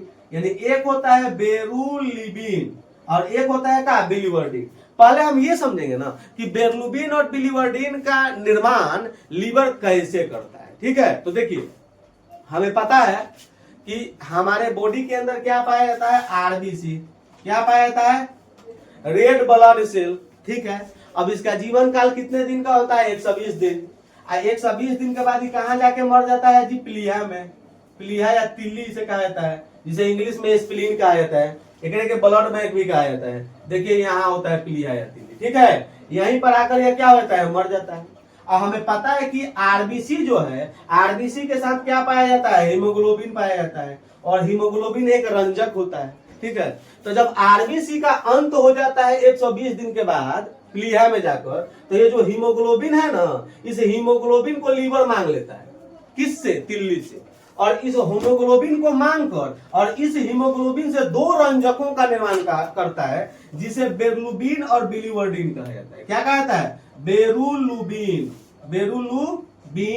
और बिलीवर्डिन। क्या कहता है, बिलीवर्डिन कहता है, बिलीवर्डिन कहता है। तो बेरुलुबिन और बिलीवर्डिन क्या है, समझ में आ गया कैसे इसका निर्माण होता है। तो बेरुलुबिन और बिलीवर्डिन का निर्माण कौन करता है, लीवर करता है। कभी कभी जानते हैं लीवर हमारा पगला जाता है और आवश्यकता से अधिक बेरुलुबिन का निर्माण कर देता है। और वो बेरुलुबिन को क्या करता है, हमारा ब्लड में मिला देता है। अब ब्लड में मिला देता है तो ब्लड ओकरा के लेके हमारा पूरा कोशिका तक पहुंच जाता है। अब पूरा कोशिका में बांट देता है ले आकर। कोशिका कहता है ई का होलो रे, तो कहता है कि बेरुलुबिन है, लीजिए। अब ये बेरुलुबिन जो होता है ना, इसका कलर पीला होता है। कैसा होता है, पीला। और ये जो बिलीवर्डिन है, इसका कलर कैसा होता है जी, हरा कलर होता है। कैसा होता है, हरा। तो ये बेरुलुबिन जो है, इसको तो बांट आया पूरा कोशिका में। अब कोशिका पूरा पियर हो जाता है, तो हम लोग को रोग हो जाता है, जिसका गांव में लोग कहते हैं जोंडिस हो गलो। कहा हो गलो, जोंडिस। इसे जानते हैं कामला रोग कहा जाता है। क्या कहा जाता है, कामला रोग कहा जाता है, या इसे पीलिया रोग भी कहा जाता है। क्या कहा जाता है, पीलिया रोग। तो ये क्या होता है, ब्लड के अंदर बेरुलुबिन की अधिक मात्रा का होना ही कामला रोग का सूचक है, ठीक है। और याद करके रखिएगा, पीलिया रोग तबे होता है जब हम लोगों का जो लीवर है ना, वह पगला जाता है। तो इस आधार पर हम कह सकते हैं कि पीलिया रोग में या कामला रोग में हमारा लीवर क्या होता है, प्रभावित होता है। लीवर क्या होता है, प्रभावित होता है। इसके अलावा यदि देखा जाए तो लीवर से निकलता है कौन सा, लीवर से निकलता है बिलीवर्डिन। अब ये जो बिलीवर्डिन है ना, हम लोग का एक शरीर में अंग है जिसे अगली कक्षा में हम लोग चर्चा करेंगे। वो उत्सर्जन तंत्र का भाग है जिसे कहा जाता है ब्रिक, जिसे क्या कहा जाता है, ब्रिक। इंग्लिश में उसे किडनी कहा जाता है। तो ये जो बिलीवर्डिन है ना, यह किडनी में प्रवेश करता है। अब किडनी में जब भी प्रवेश करता है तो अपना नाम छुपा लेता है, अपना नाम रख लेता है यूरीबिलिन। किडनी में यूरीबिलिन के नाम से प्रवेश करता है। यूरीबिलिन के नाम से किडनी में प्रवेश करने के बाद हमारा जो किडनी है ना, वो किडनी के अंदर पाया जाता है नेफ्रॉन। ठीक है, किडनी के अंदर क्या पाया जाता है, नेफ्रॉन। अब ये नेफ्रॉन जो होता है ना, उसी यूरीबिलिन को किस में चेंज कर देता है, यूरोक्रोम में।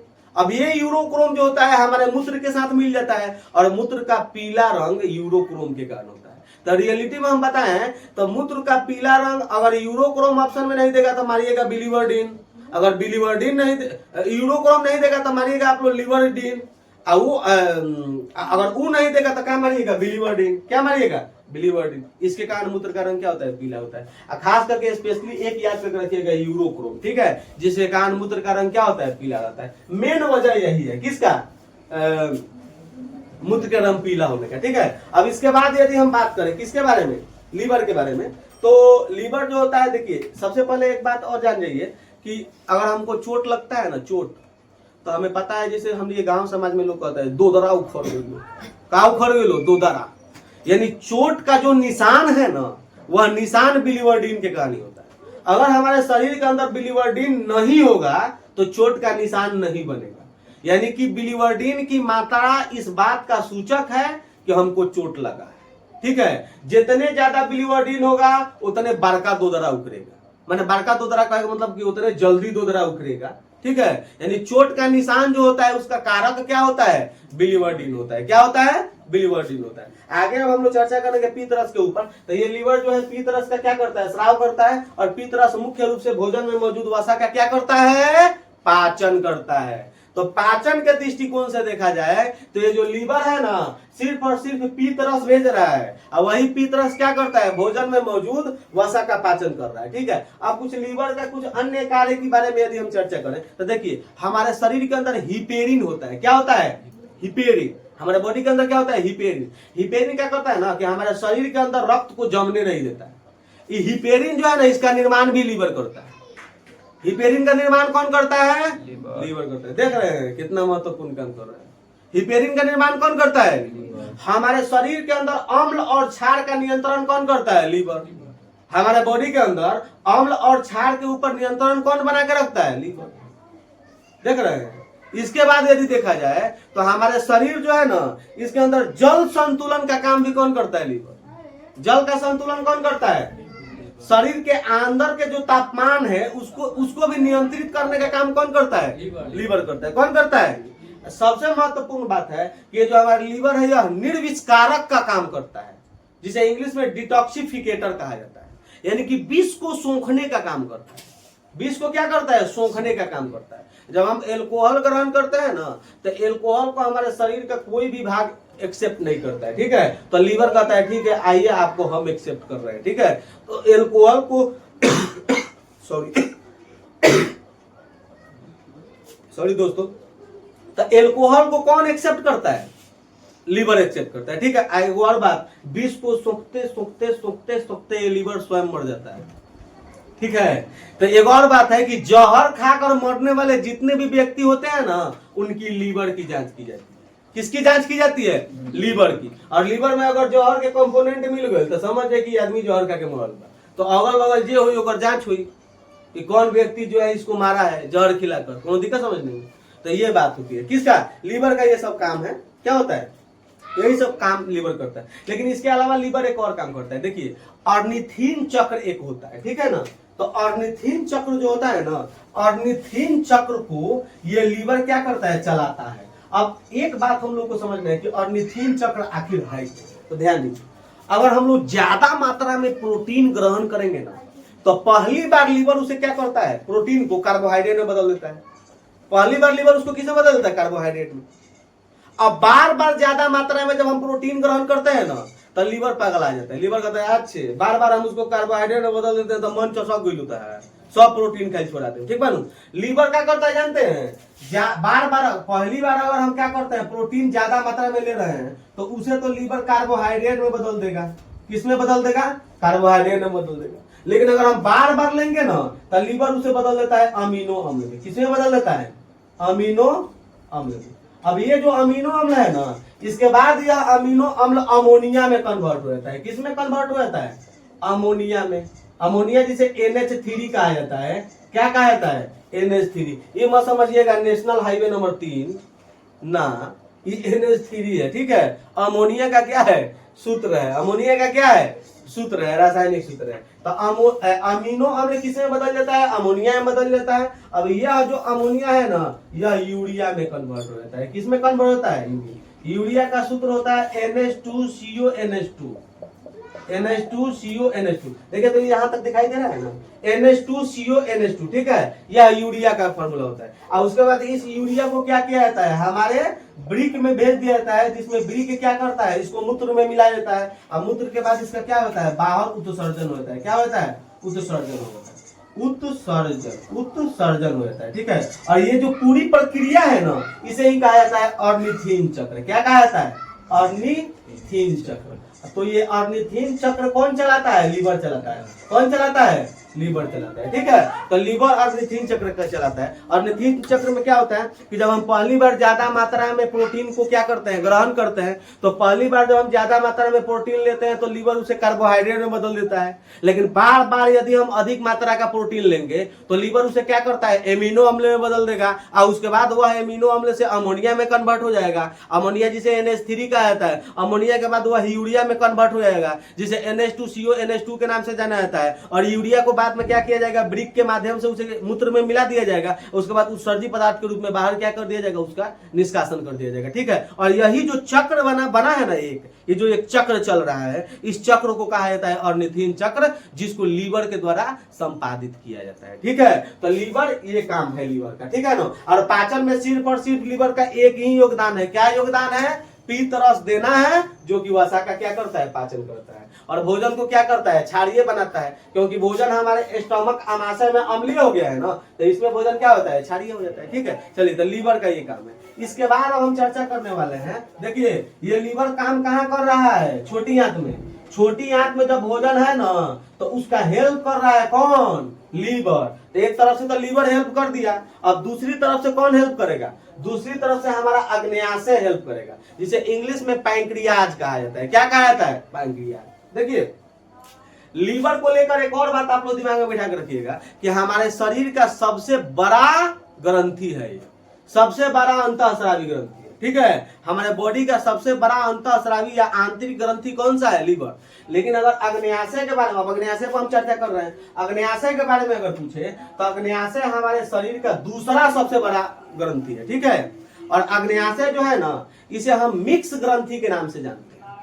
अब सबसे पहली बात यह है कि मिक्स ग्रंथि किसे कहते हैं, तो आगे के कक्षा में हम ग्रंथि का चैप्टर जब पढ़ाएंगे तो उसमें आपको हम बताएंगे कि आखिर ये ग्रंथि है क्या, अब मिक्स ग्रंथि क्या होता है, इसके बारे में हम चर्चा करेंगे। लेकिन यहाँ पर सिर्फ आप ये देखिए कि ये जो है हमारा कौन सा है? अग्न्याशय जो है, जिसे पैंक्रियाज कहा जाता है, इसे क्या कहा जाता है? मिक्स ग्रंथि के नाम से जाना जाता है। ठीक है, यह मिक्स ग्रंथि है। मिक्स ग्रंथि उस ग्रंथि को कहा जाता है जो एंजाइम का तो स्राव करते ही है, एंजाइम के साथ साथ हार्मोन का भी स्राव। ठीक है, जो एंजाइम का स्राव करते हैं वो बहिस्रावी ग्रंथि होते हैं, और जो लोग हार्मोन का स्राव करते हैं वो अंतःस्रावी ग्रंथि होते हैं। ठीक है, और एंजाइम के स्राव करने के लिए नली की जरूरत है, पाइप चाहिए, तबे नु पाइप से एंजाइम एक जगह से दूसरी जगह पहुंचावल जाई। आ भोजन को पचाने में एंजाइम सहायक होते हैं, हार्मोन नहीं। ठीक है, भोजन को पचाने में कौन सहायक होते हैं? एंजाइम सहायक होते हैं, हार्मोन सहायक नहीं होते हैं। ठीक है, तो एंजाइम के लिए पाइप की जरूरी पड़ती है, यानी कि नली की जरूरी पड़ती है। तो एंजाइम का स्राव करने वाले जितनी भी ग्रंथियां होती है वह नलिका युक्त होती है, जाना में नली होता है। और जितनी भी ग्रंथियां हैं जो हार्मोन का स्राव करती है वह नलिका विहीन होती है। क्या होती है? नलिका विहीन होती है। ये जो हम अग्नाशय यह हार्मोन का भी स्राव करता है और एंजाइम का भी स्राव करता है। तो सबसे पहले हम लोग देख लेते हैं पाचन में इसका क्या योगदान है, इसके बाद इसका हार्मोनिक स्राव के बारे में देखा जाएगा। ठीक है ना। तो सबसे पहले देखिए ये जो अग्नाशय है ना यह एंजाइम का स्राव करता है। किसका स्राव करता है? एंजाइम का।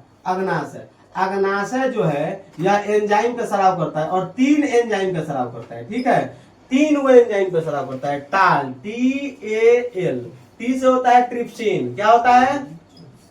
ट्रिप्सिन। क्या होता है? ट्रिप्सिन। ए से होता है एमाइलेज। क्या होता है? एमाइलेज। एल से होता है लाइपेज। क्या होता है? लाइपेज। एल से क्या होता है? लाइपेज। ये ट्रिप्सिन जो है ना यह प्रोटीन का पाचन करता है। किसका पाचन करता है? प्रोटीन का।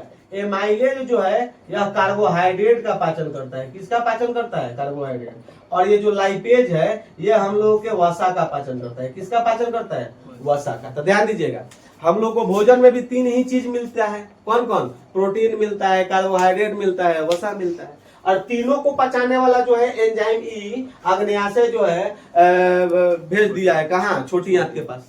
तो इसे ही अग्न्याशय के द्वारा यानी अग्न्याशयी रस के रूप में तीनों आता है। तो ये जो अग्न्याशयी रस है ना इसे क्या कहा जाता है? पूर्ण पाचक रस भी कहा जाता है, क्योंकि यह भोजन के तीनों कंपोनेंट को क्या करता है? पचाने का काम करता है। ठीक है, तो अग्न्याशय जो है 3 प्रकार के एंजाइम के स्राव करता है, ट्रिप्सिन, एमाइलेज और लाइपेज। ट्रिप्सिन जो होता है वो प्रोटीन का पाचन करता है, एमाइलेज कार्बोहाइड्रेट का पाचन करता है और लाइपेज जो है यह वसा का पाचन करता है। तो पाचन के दृष्टिकोण से यदि देखा जाए तो पाचन के दृष्टिकोण से जो अग्न्याशय या पैंक्रियाज है हम लोगों का इतना ही हेल्प करता है। ठीक है, लेकिन देखिए एक तरफ आपको हम यह भी बताएं कि यह मिक्स ग्रंथि का काम करता है यानी कि यह हार्मोन का भी स्राव करता है। ठीक है, तो देखिए अग्न्याशय के बारे में यदि हम बात करें तो देखिए अगर ये तो हो गया हम लोग का पाचन के दृष्टिकोण से काम इसका, इसको नोट करिए लिए होंगे आप लोग। ऑनलाइन वाले लोग क्लास को भले जो वीडियो है इसको पीयूष करके या हमारे बात को सुन कर नोट करना चाहे तो नोट कर सकते हैं,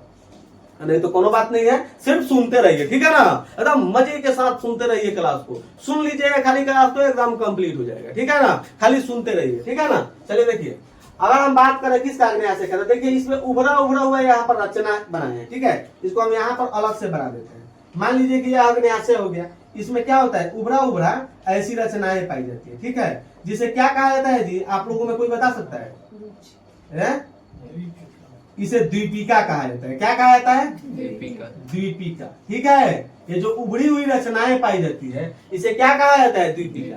आप लोगों में कोई बता सकता है इस द्वीपिका के बारे में सबसे पहले जानकारी कौन दिए थे? कौन दिए थे? Langerhans. उनका नाम क्या था? Langerhans. ठीक है, तो लैंगर हैंस महोदय ने सबसे पहले इस दीपिका के बारे में जानकारी दिया था। इसीलिए ये जो दीपिका है ना इसे कहा जाता है लैंगर हैंस की द्वीपिकाएं। लैंगर हैंस की द्वीपिकाएं, लैंगर हैंस की द्वीपिकाएं इसे कहा जाता है। ठीक है, अब ये जो लैंगर हैंस की द्वीपिकाएं है ना ये 3 प्रकार के कोशिकाओं से मिलकर बने होते हैं। कई प्रकार के कोशिकाओं से? 3 प्रकार के कोशिकाओं से मिलकर बने होते हैं। अब वो कौन कौन सी कोशिका है तो ध्यान दीजिएगा, अल्फा सेल, बीटा सेल और गामा सेल। और गामा सेल कौन?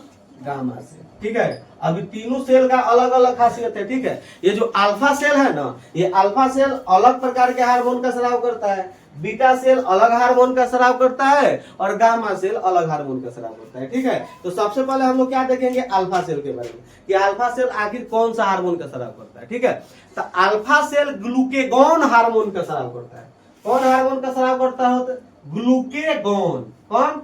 ग्लूकेगॉन। ग्लूकेगॉन हार्मोन का स्राव करता है कौन? Alpha cell. Beta cell insulin का स्राव करता है। किसका स्राव करता है? इंसुलिन का स्राव करता है। ठीक है, और ये जो गामा सेल है बाबू लोग ये गामा सेल हम लोगों के सोमैटोस्टैटिन हार्मोन का स्राव करता है। किसका स्राव करता है? सोमैटोस्टैटिन। सोमैटोस्टैटिन हार्मोन का स्राव करता है कौन? Gamma cell. सोमैटोस्टैटिन हार्मोन का स्राव कौन करता है? Gamma cell. अब देख लीजिए इसका काम, अल्फा सेल के द्वारा उत्पादित या उत्सर्जित ग्लूकेगॉन हार्मोन जो होता है ना, हमारे शरीर के अंदर जो ब्लड है उस ब्लड में जो ग्लूकोज पाया जाता है उस ग्लूकोज की सांद्रता को यह बढ़ाता है। सांद्रता को क्या करता है? बढ़ाता है। तो सांद्रता को बढ़ाने का काम कौन करता है? Glucagon hormone. सांद्रता को बढ़ाने का काम कौन करता है? ग्लूकेगॉन हार्मोन करता है। क्या? हमारे ब्लड के अंदर ग्लूकोज की सांद्रता को बढ़ाता है। ये जो इंसुलिन है ना, ये हमारे ब्लड के अंदर क्या करता है? ये हमारे ब्लड के अंदर ग्लूकोज की मात्रा पर नियंत्रित करता है। ठीक है, इसी की कमी से क्या होती है? हमको एक रोग हो जाती है जिसे चीनिया रोग या डायबिटीज कहा जाता है। क्या कहा जाता है? चीनिया रोग या डायबिटीज कहा जाता है। ठीक है ना। अब ये जो सोमैटोस्टेरोन स्टेटिन हार्मोन जो है, ये क्या करता है कि ये हमारे पाचन में सहायक होता है, खास करके पाचन में स्वांगीकरण की प्रक्रिया में।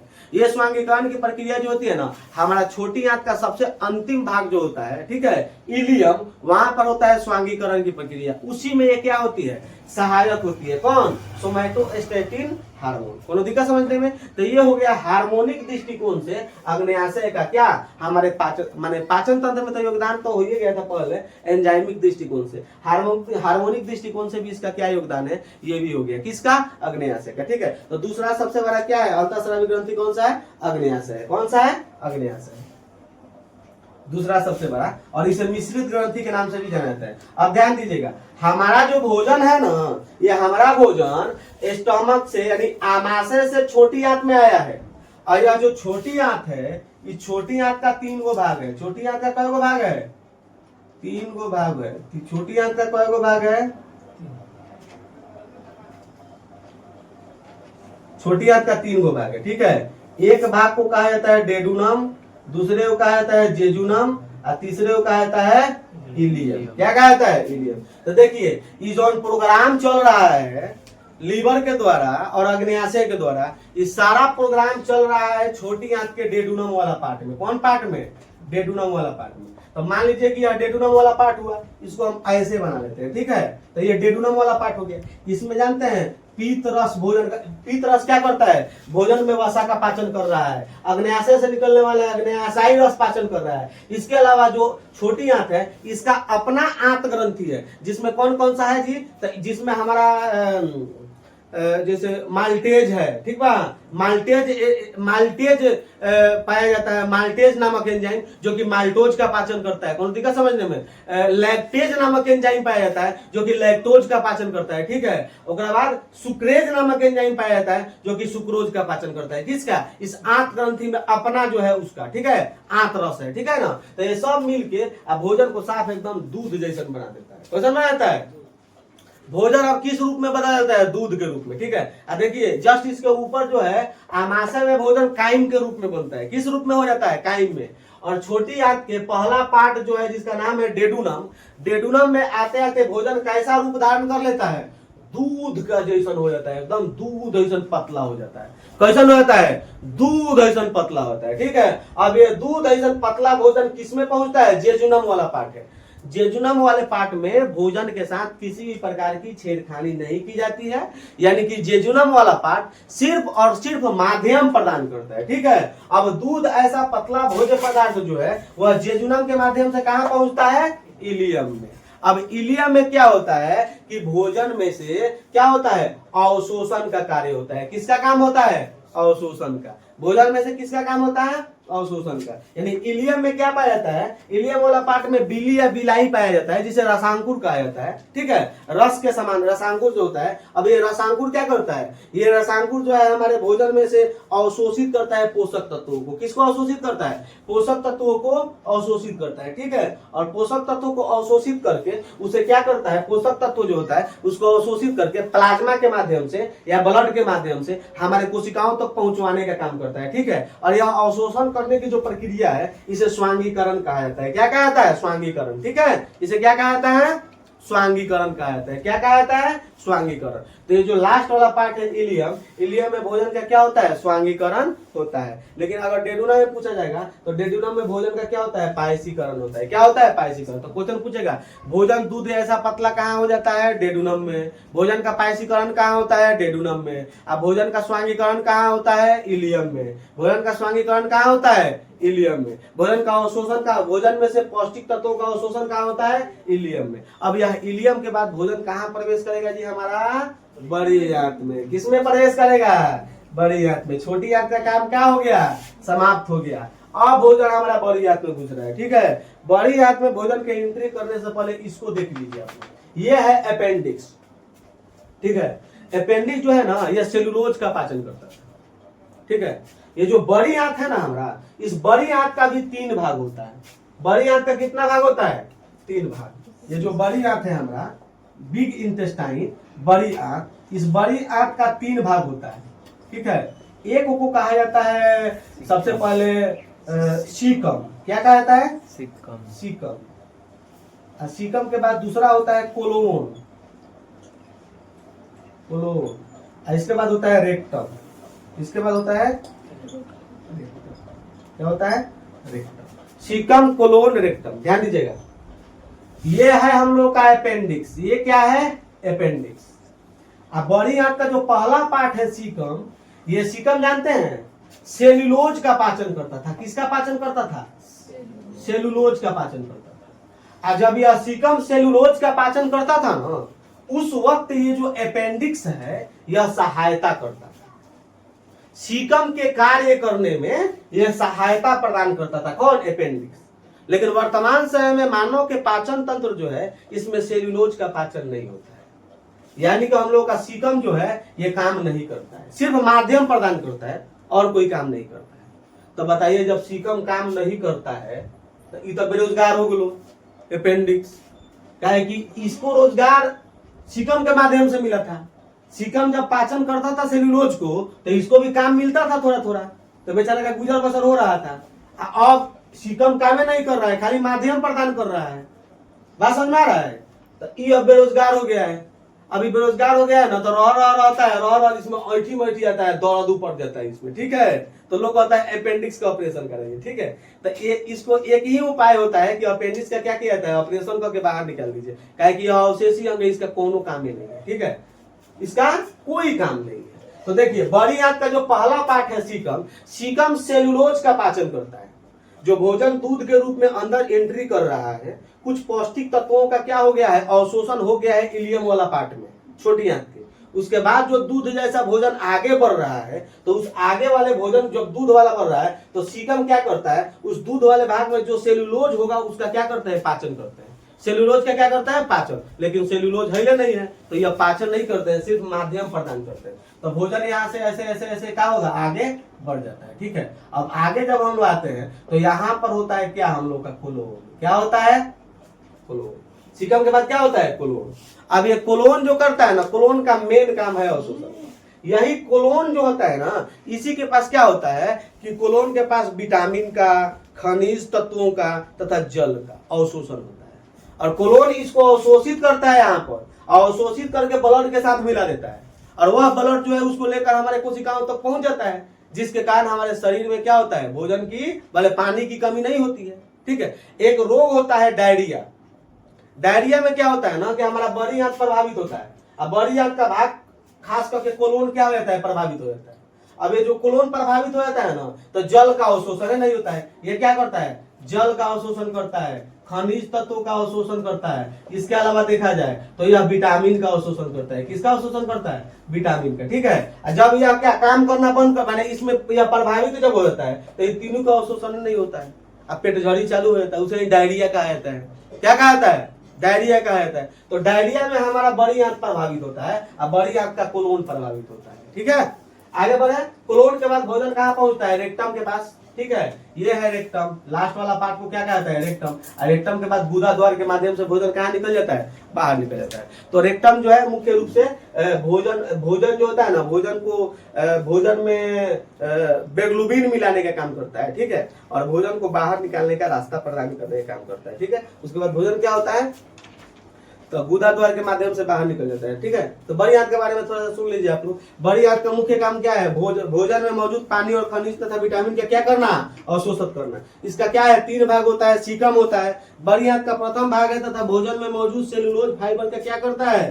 पाचन होता है यहीं पर। अब मानव सक्षम नहीं है। अपेंडिक्स सीकम के कार्यों में मदद करता था।